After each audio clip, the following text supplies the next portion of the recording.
왜? 나 같은 거지한테 이런 걸 주는 거요? 배고픈 건 죄가 아니니 베풀어야 한다고 저희 할머니가 그러셨거든요. 추운 겨울밤, 낡은 국수집 뒷골목. 한 여자가 노인에게 각 끓여낸 칼국수 한 그릇을 내밀었습니다. 그녀는 전혀 알지 못했어요. 눈앞에 노인이 자신을 시험하러 온 재벌 회장이자 예비 시아버지라는 사실을요. 하지만 노인도 몰랐습니다. 이 칼국수 한 그릇이 자신의 75년 평생 가졌던 가치를 송두리째 뒤흔들어 놓을 줄은요. 이 이야기가 궁금하시다면 구독 버튼을 눌러주세요. 그리고 어디에서 듣고 계신지 남겨주시면 그곳에 행복이 가득하시길 기원드리겠습니다. 한 동네의 복지관이었습니다. 오전 11시 무료 급식을 기다리는 노인들이 줄지어 서 있었죠. 간이 주방에서는 25여자가 쉴 틈 없이 국자를 휘젓고 있었어요. 할머니 송칼국수를 운영하는 윤서현이었습니다. 할머니, 국수 뜨거우니까 조심하세요. 배식대 옆 구석에서는 5살배기 여자아이가 색연필로 그림을 그리고 있었어요. 서연의 딸 하늘이었습니다. 하늘이는 엄마가 만들어준 강아지 인형을 꼭 껴안고 있었죠. 그러다 심심해진 하늘이가 갑자기 복지관 밖으로 달려가면서 쥐고 있던 뭉치 인형이 대굴대굴 굴러갔어요. 하늘이가 떨어진 인형을 주우려는 순간 승용차가 무서운 속도로 돌진해 왔습니다. 서연은 생각할 겨를도 없었어요.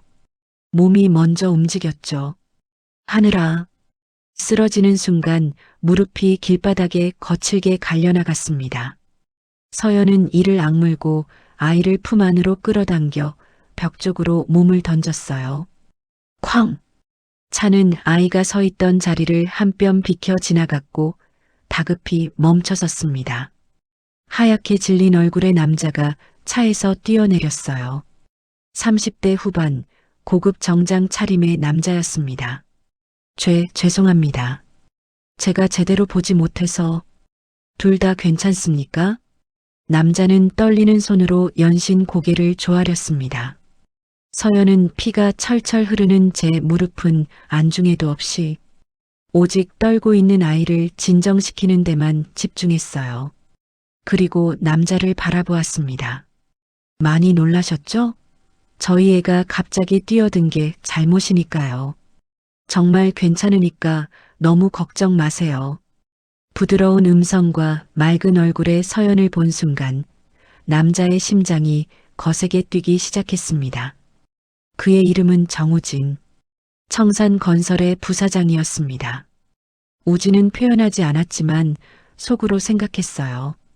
어떻게 저런 상황에서 남을 먼저 걱정할 수 있는 거지? 수조원의 계약을 진행하며 사람들의 탐욕과 비굴함을 봐왔던 남자였습니다. 그렇다고 여자와 아이를 그냥 보낼 순 없었어요. 병원에 가셔야 해요. 무릎이 많이 다치셨잖아요. 서연은 고개를 저었습니다. 괜찮아요. 저희는 가게로 돌아가야 해서요. 하지만 몇 걸음 떼기도 전에 몸이 휘청했어요. 우진이 황급히 팔을 붙잡았습니다. 제발 병원까지만 모셔다 드릴게요. 서연은 결국 우진의 차에 올랐습니다. 병원 검사 결과 하늘이와 서연은 다행히 아무 이상이 없었죠. 아, 감사합니다. 정말 감사합니다. 서연은 그제야 긴장이 풀렸는지 그만 얼굴을 두 손으로 감싸 쥐고 소리 없이 흐느꼈습니다. 홀로 아이를 지켜내야 하는 두려움, 책임감, 그 모든 것이 한꺼번에 터져 나온 것이죠. 병원을 나서며 두 사람은 연락처를 교환했어요. 저는 윤서연이라고 합니다. 오늘 정말 감사했습니다. 우진은 그 이름을 되뇌었습니다. 윤서연, 서연 씨. 그날 이후 우진의 일상은 완전히 바뀌었습니다. 점심시간이면 그는 늘 좁고 허름한 할머니 송칼국수로 향했어요. 처음에는 며칠에 한 번이었습니다. 그러다 일주일에 서너 번, 어느새 매일이 되어버렸죠. 어서 오세요, 손님. 서연은 이제 우진이 문을 열고 들어오면 자연스럽게 인사를 건넸습니다. 국수집 구석 자리는 항상 그를 위해 비워뒀어요. 오늘도 칼국수 주세요.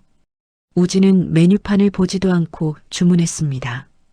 사실 뭘 먹는지는 중요하지 않았어요. 그저 이 작은 공간에서 서연의 모습을 바라보는 것만으로도 충분했으니까요.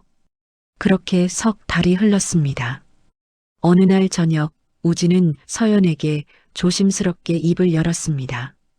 서연 씨, 저 할 말이 있어요. 네, 말씀하세요. 저와 결혼해 주시겠어요? 서연의 눈이 휘둥그레졌습니다. 저 같은 사람을, 저는 남편과 이른 나이에 사별하고 아시다시피 어린 아이도 있어요. 서연 씨 같은 사람이라뇨. 제가 평생 만나본 사람 중에 가장 고귀한 사람이에요. 청산건설 본사 회장실. 정태섭 회장이 서류를 집어던졌습니다. 미망인? 칼국수지? 기가 차는군. 이 여자 정체가 대체 뭐야? 비서가 서류를 펼쳤습니다. 말씀드린 그대로입니다. 돌아가신 할머니를 대신해 칼국수집을 하고 있고 죽은 남편과 낳은 5살짜리 여자아이를 혼자 키우고 있어요. 매주 토요일엔 무료 급식 봉사도 하고 있었습니다. 회장의 눈빛이 차갑게 식었습니다. 미망인이 무료 봉사? 말이 되나? 자기 코가 석자일 텐데. 이때 우진이 회장실 문을 열고 들어왔습니다. 아버님, 저 서연이와 결혼하려고 합니다. 뭐라고? 회장은 자리에서 벌떡 일어났습니다. 내가 눈으로 확인하기 전엔 절대 허락 못해. 우진이 나간 후 회장은 창밖을 바라보았습니다. 55년 전 달동네 판잣집이 떠올랐어요. 25 청년 태섭이 공사판에서 돌아왔습니다. 온몸이 흙투성이었죠. 여보 왔어요? 고생 많았어요. 아내 은정이 웃으며 맞아줬습니다. 좁은 부엌에서 송칼국수가 보글보글 끓고 있었어요. 은정이 말했어요. 오늘 혼자 사시는 어르신들 몇 분 송칼국수 좀 끓여드렸어요. 형편은 어려웠지만 늘 이웃을 챙기던 아내였죠. 태섭이 봉투를 내밀었어요. 은정아, 이건 오늘 일당, 이것밖에 못 줘서 미안해. 무슨 소리예요? 전 태섭 씨만 있으면 돼요. 자, 얼른 칼국수 드세요. 은정이 국수를 떠서 그릇에 담았습니다. 김이 모락모락 피어올랐어요. 그렇게 은정은 태섭에게 유일하게 자신을 인정해주고 지지해주는 존재였죠. 태섭은 가족을 생각하며 열심히 건설 현장에서 실력을 쌓았고 10년이 훌쩍 지나서야 자리를 잡게 됐습니다. 하지만 시간은 그를 기다려주지 않았죠. 막내 우진을 낳은 은정은 하혈이 심했지만 병원비가 없어 치료 한 번 못 받았고 모습은 점점 창백해져 갔죠. 여보, 우리 우진이 잘 키워줘요. 당신이 있어서 나 너무 행복했어요. 은정아, 안 돼. 정신 차려. 태섭은 아내의 차가운 손을 붙잡고 오열했어요. 당신만 있으면 가난도 행복이었는데 내가 돈이 그놈의 돈이 없어서.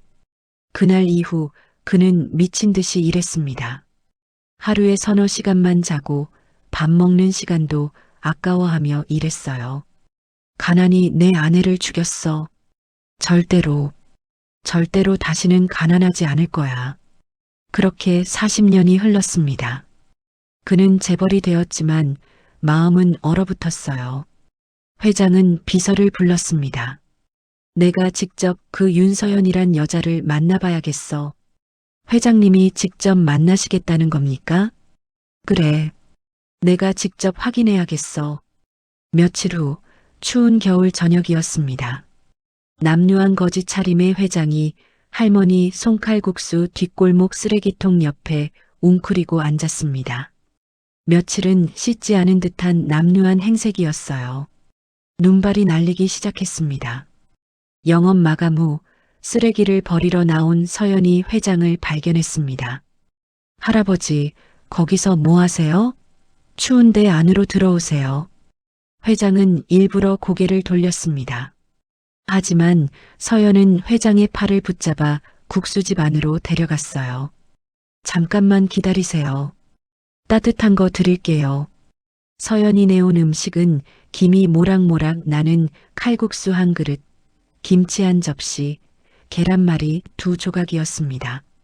제가 먹으려고 만든 건데 좀 더 했어요. 같이 드세요. 그때 하늘이가 다가왔습니다. 할아버지, 이거 드세요. 동치미 국물을 건네는 작은 손. 왜 나 같은 거지한테 이런 걸 주나? 엄마가 그랬어요. 배고픈 건 죄가 아니래요. 회장은 국수 한 젓가락을 들어 올렸습니다. 아니, 이 맛은 55년 전 판잣집 부엌이 떠올랐어요. 은정이 삶아주던 송칼국수, 그 따뜻했던 밤들. 회장의 눈가가 뜨거워졌습니다. 하지만 고개를 돌려 눈물을 감췄어요. 아니야. 이건 우연이야. 그냥 국수 마실 뿐이야. 다음 날도 그 다음 날도 회장은 계속 할머니 송칼국수를 찾았습니다. 서연은 기다렸다는 듯이 하지만 회장이 불편하지 않도록 칼국수를 내어주었죠. 그러다 밤이 되면 서연은 혼자 남아 무료 급식을 준비했습니다. 새벽 2시까지 국수를 삶고 김치를 썰었어요. 회장은 이 모습을 멀리서 몰래 바라보았습니다. 따뜻한 불빛 속에서 서연이 웃고 있었어요. 지쳐 보이면서도 환한 미소였죠. 회장의 마음 한구석이 조금씩 흔들리기 시작했습니다. 하지만 그는 고개를 저었어요. 아니야. 아직은 확신할 수 없어.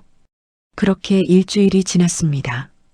회장은 매일 서연을 관찰했지만 가식의 흔적을 찾을 수 없었어요. 어느 토요일 저녁 무료 급식 날이었습니다. 회장도 거지 차림으로 급식줄에 섰어요. 서연이 국수를 떠서 회장 앞에 놓았습니다. 할아버지, 오늘 국수 맛있게 삶았어요. 천천히 드세요. 그리고 서연은 아쉬운 듯 회장에게 말했습니다. 저 사정이 생겨 봉사를 이번까지만 하게 됐어요. 그러니 어르신 많이 드시고 가세요. 아셨죠? 살뜰히 자신을 챙기는 서연을 보고 회장은 점점 마음이 움직였어요. 국수 한 그릇을 비우고 뒷골목에 주차돼 있던 자신의 차에 올랐어요. 비서가 기다린 듯 다급하게 보고했습니다. 회장님, 저 여자 다음 주면 가게 문 닫습니다. 건물주가 재개발 보상금 포기하라고 압박한대요. 그런데도 오늘도 봉사를 해? 회장은 차 안에서 해가 지도록 서연의 모습을 지켜봤습니다. 그리고는 중얼거렸습니다. 은정이는 가난 속에서도 사람으로 남았는데 나는 가난을 증오하며 어느새 괴물이 됐구나. 회장의 평생 쌓아온 신념이 무너지는 소리였습니다. 은정아, 내가 틀렸어. 다음 날 아침 건물주가 서연을 찾아왔습니다. 이봐요, 아이 엄마. 2주 안에 결정해요. 재개발 보상금 포기 각서 안 쓰시면 나가야지 어떡해. 서연은 그날 밤 통장을 확인했습니다. 잔액 72만 원. 하늘이를 재운 후 서연은 식당 구석에서 소리 없이 울었어요. 어떡하지? 어떡해? 다음 날 우진이 상황을 알고 찾아왔죠. 서연 씨, 제가 도와드릴게요. 보상금쯤이야. 서연은 고개를 저었습니다. 안 돼요. 제가 돈 때문에 기대면. 그럼 전 앞으로 미안해서 우진 씨 어떻게 봐요? 서연은 우진을 돌려보내고 혼자 남아 설거지를 했습니다. 회장은 뒷골목 어둠 속에서 그 모습을 바라보았어요. 55년 전 은정의 모습이 겹쳐 보였습니다. 판잣집 부엌에서 설거지하던 은정. 가난했지만 늘 웃으며 살았던 그녀. 은정아, 당신도 저렇게 웃으면서 힘들어했지. 나는 부자가 된 후엔 가난한 사람들을 무시했어. 게으르다고, 교활하다고, 눈물이 흘러내렸어요. 근데 진짜 부자는 돈이 많은 사람이 아니었어. 나눌 줄 아는 사람. 가난해도 남을 먼저 생각하는 사람. 은정아, 저 아이가 너랑 꼭 닮았구나. 회장은 비서에게 전화를 걸었습니다. 할머니 송칼국수 건물, 당장 매입해. 네, 회장님, 우진이 해외 발령은 취소다. 회장의 목소리가 떨렸습니다. 내가 아들한테 사과해야겠어. 그리고 회장은 칼국수집을 바라보았습니다. 저 여자한테도 무릎 꿇고 사과해야겠어. 은정아, 당신이 보낸 거지? 저 아이를. 나 이제 정신 차리라고. 눈발이 다시 내리기 시작했습니다. 회장은 아내를 떠나보낸 후 처음으로 자신이 얼마나 잘못 살아왔는지 깨달았습니다. 그날 저녁 회장은 마지막으로 할머니 송칼국수를 찾았습니다. 서연은 혼자 남아 설거지를 하고 있었어요. 말끔한 회장의 모습에 서연은 그 거지 노인인 줄 꿈에도 몰랐죠. 죄송해요, 손님. 오늘 영업 끝났어요. 칼국수 한 그릇만 주시오. 서연은 지친 표정이었지만 고개를 끄덕였습니다. 그럼 잠깐 기다리세요. 서연은 마지막 남은 재료로 국수를 삶아 회장 앞에 놓았어요. 회장은 한 젓가락 들었습니다. 그리고는 눈물을 흘렸습니다. 이게 우리 은정이의 맛이야. 55년 전 은정이가 삶아주던 그 맛. 젓가락을 놓았습니다. 어깨가 떨렸어요. 서연은 조용히 옆에 앉았습니다. 할아버지, 회장이 고개를 들었습니다. 윤서연 씨, 당신도 그러고 있더군요. 자기 먹을 것도 없으면서 남을 먹이고 무료 급식을 하고.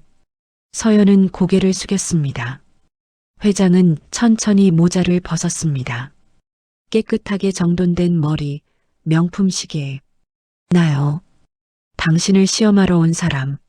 서연의 눈이 커졌습니다.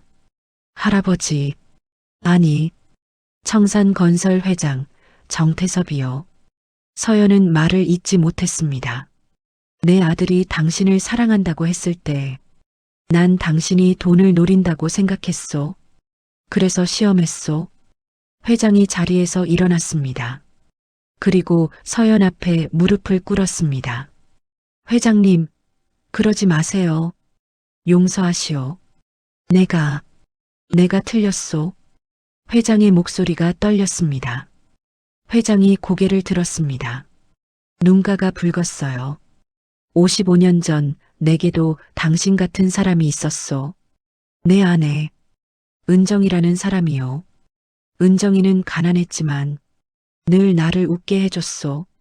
송칼국수 한 그릇을 끓여줄 때도 행복하다고 웃었소. 회장의 눈에서 눈물이 흘렀습니다. 근데 은정이는 아들을 낳고 사흘 만에 죽었소. 가난 때문에 제대로 된 치료도 못 받고. 그날부터 나는 가난을 증오했소. 미친 듯이 돈을 벌었소. 은정이를 잊으려고, 가난했던 날들을 지우려고. 회장이 서연을 바라보았습니다. 근데 당신을 보면서 깨달았소. 은정이는 가난 때문에 불행했던 게 아니었소. 가난해도 우린 행복했다는 걸 깨달았지. 진짜 부자는 돈이 많은 사람이 아니라 나눌 줄 아는 사람이더군요. 회장이 봉투를 꺼냈습니다. 이건 시험 통과 축하금이 아니요. 사과요. 할머니 송칼국수 건물 매입 계약서요. 그리고 또 다른 서류를 꺼냈습니다. 나눔의 국수집 재단 설립 계획서요. 당신이 이사장을 맡아주시오. 서연이 눈물을 닦았습니다. 회장님, 저는 그냥 제가 받은 걸 나눈 것뿐이에요. 회장이 고개를 저었습니다. 아니요. 당신은 우리 은정이처럼 세상에서 가장 부유한 사람이요. 어느새 1년이 흘렀습니다. 나눔의 국수집 재단 앞마당에 하얀 천막이 쳐져 있었습니다. 결혼식이었어요. 하객은 그동안 밥을 먹으러 오던 독거노인들, 동네 주민들, 그리고 재단에서 자립교육을 받은 한부모 가족들이었습니다. 서연이 웨딩드레스를 입고 우진과 나란히 섰어요. 회장이 단상에 올랐습니다. 우리 며느리 윤서연, 당신이 삶아준 칼국수 한 그릇이 내 75년 인생의 편견을 깨뜨렸소. 박수가 터졌습니다. 서연이 국수를 들고 나왔습니다. 자, 다들 드세요. 오늘은 특별한 날이니까 제가 직접 삶았어요. 나눔의 국수집 재단은 전국에 무료 급식소를 열었어요. 서연은 이사장으로서 미혼모들에게 조리 기술을 가르치며 자립을 도왔습니다. 회장은 매주 일요일이면 재단에 나와 설거지를 했어요. 평생 증오했던 가난한 시절의 기억이 이제는 자랑이 되었습니다. 재단 건물 한쪽에는 작은 사진이 걸려 있었습니다. 젊은 시절의 은정이 환하게 웃고 있는 사진이었어요. 그 옆에는 회장의 글씨로 이렇게 적혀 있었습니다. 은정아, 고마워. 당신이 서연을 보내줘서. 재단 앞마당, 할머니 송칼국수 간판 아래로 따뜻한 불빛이 새어나왔습니다. 그 불빛 속에서 네 사람의 웃음소리가 퍼져나갔어요. 진짜 부자는 통장 잔고가 아니라 마음의 크기로 정해지는 거였습니다. 그리고 그 마음은 따뜻한 국수 한 그릇에서 시작되었습니다. 오늘의 이야기가 당신의 마음에 작은 감동을 드렸다면 구독과 좋아요를 눌러주세요.